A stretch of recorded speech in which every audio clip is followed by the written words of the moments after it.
In this video, I'm going to talk about my 5 favourite ways to stop a horse from yanking on your hand and falling onto the forehand, stop him from pulling basically. If you like it, please subscribe and give it a thumbs up.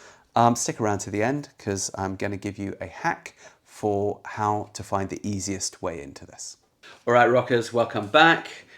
Fellow horse nerds, it's Rupert here from Long Ride Home and the Helios Harmony course on how to train your horse and have a good time doing it, you and your horse both. How do I stop my horse from pulling or being heavy in the hand or being really on the shoulders? We get this one a lot. So I thought what I'd do is come up with 5 really good tips for how to get around this issue. In fact, sometimes even harness this issue to your and the horse's advantage. And then at the end, I'm going to be giving you a hack on how to just really get that horse connected with you in a way that is super, super simple. All right, so number 1 for how do I stop my horse from pulling and being heavy. Crazy time. You, your kids, your dog, certainly your horse, tend to be happier when we've got endorphins in our body. I'm sitting here right now having just spent a bunch of time outside doing barn chores and also riding a bunch of horses from one pasture to another pasture, which we had to do over several kilometers at a good fast trot. And I'm now sitting in this corner of the living room going, a bit in my body. I don't feel twitchy. I don't feel a desire to fidget too much, or I'm not antsy. And I'm also kind of able to concentrate on this thing. I'm able to bring my attention to this thing. I'm also not exhausted. I'm at that pleasure point in between where I have just like a little bit of a body stone. A really good way to get this with horses who need it, like they need oxygen, because guess what? We've been breeding them to be super athletes that we could like ride to Moscow and back, fighting 27 battles on the way, and do that until the horse is 30. We've been selectively breeding horses and training them for this for about 4,000 years, and now suddenly we're at a point where this energy that's bubbling up in many of the horses suddenly is being presented as problem behavior, just because horses are kind of bored, got nowhere to put that energy. Nobody's fault. People have jobs. People don't have a lot of time. Back in the old days, people had armies of grooms and this kind of thing, and we're also just getting around on their horses all the time. We're just like riding from A to B constantly on their horses. So horses kind of tended to be a little chiller. This is not the case anymore. So crazy time where you give them playgrounds, and just have a look at these little snippets that you'll see coming up on the screen that show you some ideas. Some of it's free jumping. Not all horses like to jump, so it can be poles on the ground with obstacles. Let them have fun. Let them interact with you. Don't freak them out. Don't chase them too much. Don't make the jumping of the fence the real goal. It's a bit more like you take your kid to the playground and you say, hey, let's interact. See what you want. Better still if they can do it in kind of a group, 3, 4, 2 horses. But if you, whatever reason, can't do that, you've got a stallion or you're boarding your horse in a place where they don't really necessarily get along with the other horses, you can do it just with one horse, but make sure you interact with them a lot. That's what they're looking for, is the interaction. And make sure that you change the obstacles about every 2 or 3 minutes. So there's always like a little new puzzle for them to solve, because horses are curious and intelligent. They're like, ooh, something new. And they'll often do a couple of rounds of the thing, then stop and stand and look at you and kind of be like, okay, what's next? So you remain engaged. Okay, tip number 2. Jaw flexions. Okay, a lot of horses, like people, you might have noticed when you are feeling really tense and going, what's the it's the jaw gets tight, right? When your jaw gets tight, your whole body is tight. And usually if your jaw is tight, that's like a barometer of the tension in your body. If you want a horse to not pull, you need him soft in the jaw. You need him mobilized in the jaw, a bit like a person if they're chewing gum. That seems to be kind of why we invented chewing gum, by the way, as a relaxing thing. It relaxes us to do this with our mouth. Horses are no different. And horses also are supposed to be kind of grazing and nibbling all day. So this is an inherently relaxing thing. Now, Great masters like Nuno Oliveira and Boucher from the 19th century in France really advocated the use of jaw flexions and orthopedic neck stretches. But these don't work unless the horse has already felt like he's worked his body a little bit and can think. So if you were to do like the crazy time first and then come and do some of these jaw and neck flexions, you're onto a good way. You can also do jaw and neck flexions from the saddle, but they are best done from the ground before you get into the saddle. Don't believe me? Nuno Oliveira definitely advocates this. I think page 97 of The Wisdom of Nuno Oliveira, you can find that. If you are going to do it mounted, you tend to do it standing still or at the walk. So if your horse is starting to get heavy, you can always stop and either dismount or from the saddle do these jaw flexions and these neck flexions. Now, I'm not going to do a big in-depth dive here into jaw flexions and neck flexions because we've got other videos on those. Please check them out. Somewhere on this screen or in our playlist, you'll find them. Okay, jaw flexions and neck flexions. But they do seem to really help with getting horses soft. But it sure helps if they have endorphins in their body first. If you're dealing with the first energy of the day, maybe the horse can't really concentrate on those things any more than I as a kid could really concentrate on stuff before I'd played. That's why I was often in trouble at school. Okay, all right, now, number 3, backups. So what the flexions for the jaw and the neck do for this front part of the horse, the backups do for the back. However, backups must be done slowly, and they must be done with the hands in a low position if you're going to be doing it from the saddle, and they must be done with a regular rhythm. If the horse hollows out and the head comes up and they rush backwards, this is not good for your horse. This is harmful for your horse. So the way the backups are done, oh, sorry, I scratched my nose there. Look, I was picking my nose, isn't it? Rather rude of me, terribly sorry. But if you're going to do them, you need to learn how to do them. Now, we have videos on this as well. And of course, you can definitely find descriptions on how to do good backups in things like the Nuno Oliveira books. Xenophon Press, by the way, I always do a shout out to them. And no, they don't sponsor this podcast, but they do provide us with amazing learning materials from the old masters, super, super cheap. So buy them. The backups, if you do them right, are fantastic. If you combine them with the jaw flexions and the neck flexions and then back up, so jaw flexions, neck flexions, and then a back up and then softly forward, not hard forward, you start to get a horse that's lighter and lighter.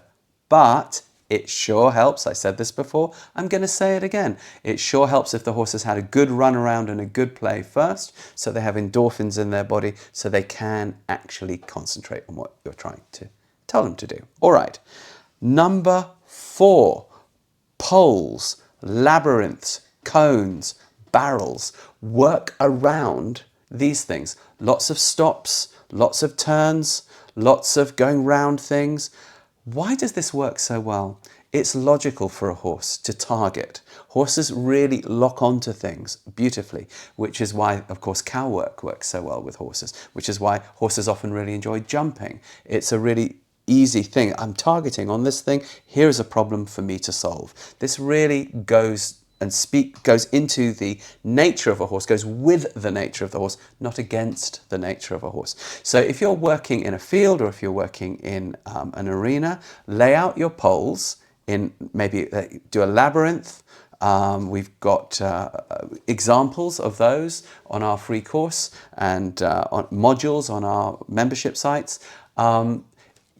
Not just trotting poles on the ground at an even distance. Those are helpful, but the horse gets a little bored with those after a while too. You've got to vary it up. So if you're going to use trotting poles, also have a labyrinth, and then also maybe set up 3 barrels to go around in various ways. And do it softly, do it all at the walk. And then when that works well, do it at a little jog trot, like a Western jog trot. If you have a horse that's already heavy, the last thing you want to do is drive him into the bridle. Don't add power until you've got softness. When you've got softness, then you can add power. And then the power is useful and fun, and you can do something with it, and you're not opposing it, and it's not opposing you. So work softly at the walk and perhaps gentle jog trot through labyrinths, round the barrels, round the cones, slaloms, figures of 8. Change it about every 2 minutes, a little bit like the crazy time. Do it first on the ground, walking next to the horse, so they understand, then get in the saddle, and then do it. And you're going to start to find that the horse begins to stop thinking about yanking on you and more thinking about, oh, what's this thing? Oh yeah, it makes sense to stop here and turn my body like this. Oh yeah, it kind of makes sense to go around that barrel and turn my body a little bit softly around that inside leg of the rider, because it makes logical sense to a horse. When we work in the abstract, meaning just in an empty arena, it's hard for the horse to kind of imagine what's in our head. So that is better done as a second stage of work, not as a first stage of work. Now, do you need an arena for this? Absolutely not. You can go in the forest and do it with trees. But if you don't have a forest, you're out in the middle of the open, you might want to put things down on the ground. It's really, really useful, and have the horse target around them. Once again, this will work better if you've done the previous 3 things first. If you've started with crazy time, horse has got endorphins, can think, brain is available. Otherwise, it's a bit like, hello, sorry, the horse you're trying to reach is not available. Please leave a message. We don't like that feeling. It's not good. So crazy time first, then the jaw and the neck flexions, then the soft, slow, rhythmic backups. Has to be done that way. Then go work through your poles and your labyrinths and your cones and your barrels. At a soft walk and gentle trot, you're going to find things get softer. Okay, number 5. Train the horse to stop with the whip on the shoulder. Why is this so useful? You do this in hand, working on the ground. Lots of info on that in our free course below and in the modules on our website, our membership website. Why does this work so well?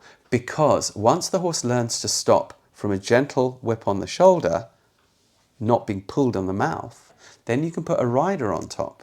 Ground monkey and sky monkey. And that sky monkey, when you put your whip on the shoulder, gently closes the knees. You can even do a little exhale like ah or something. And the horse will learn, oh, that means stop. And then you can take horses that are really strong and appear to be very hard in the mouth, and they will begin to just stop softly and not yank on you. Okay. But it sure helps if you've done those 4 things I talked about first. If you start with the crazy time, get the endorphins. If you do the jaw and the neck flexions, if you do the soft and rhythmic and slow backups, if you work your poles and your labyrinths and your cones and your barrels, soft walk, jog trot, then try the whip on the shoulder and stopping from the knees. All of these things together begin to create new neural pathways in your horse that are going to get them out of the habit of, I just charge forward like a steam train and oppose the rider's hand, and it will get you out of the habit of opposing their mouth and their action, and it will bring you together into a harmony. Now, I promised you a hack. Okay, a really easy way to get the horse connected with you and to stop yanking and falling on the forehand is what we call countdowns. Now, there are really good modules on this on our website, heliosharmony.com. But for here, suffice to say, if you walk next to your horse around the arena or along a fence or down a lane, doesn't have to be an arena, and you count rhythmically, 1, 2, 3, 4, 5, 6, 7, 8, 9, 10, and ho. Don't make your stop abrupt. Ho, and we stop. So the horse doesn't go or has a chance to stop easily. Take a breath and then walk on for 8. Don't pull your horse, tap your horse behind with your stick. If you don't have a stick, with your fingers just behind the girth. Tuck, tuck. So you stay at your horse's shoulder. Stay at the shoulder. Then you 8 and stop. 6 and stop. 4 and stop. 2 and stop. 1 and stop. What happens is, not only does the horse become more connected to you And by the way, I use this exercise frequently, even with horses that are really well exercised, just to get connected with them in the beginning. Every time the horse stops, the hind legs will come just a little bit under the body. And the horse will begin to learn to brake from the back. Put the brakes on by putting the hind legs under rather than from the shoulders, which brings that feeling. Okay, if that is working well, do it at a gentle jog trot, not running next to the horse, with the horse just in a little jog trot next to you while you walk kind of briskly. Start with 10 and stop, 8 and stop, 6 and stop, 4 and stop, 1 and stop. And pretty soon the horse starts to just kind of carry himself like this. Then you can do it from the saddle.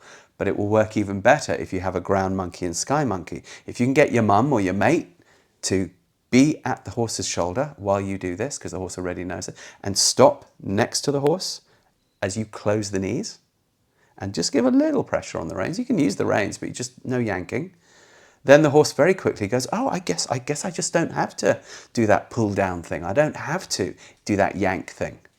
And then little by little, you won't need that person next to you. If you try these 5 tips and the hack, I think you're going to find things get a little better. Let us know how it goes. Put your comments below. Also, tell us where you're from. We really enjoy that. It's really interesting to see. Are you in Russia? Are you in South Africa? Are you in Montana? Are you in Germany? Are you in the UK? Because this knowledge kind of needs to be shared. If you like it, give it a thumbs up. Subscribe. If you want to help us make more content, if you send us a couple of bucks from that thank you button below, that sure helps too. And you'll see we have that nice intro course in the description below. And of course, you can join our membership site as well. If you want to come work with us and our ponies, both in hand and in the saddle, that's totally possible too. Just email us from the website that you'll find in that intro course there, heliosharmony.com. All right, rockers, see you on the next one.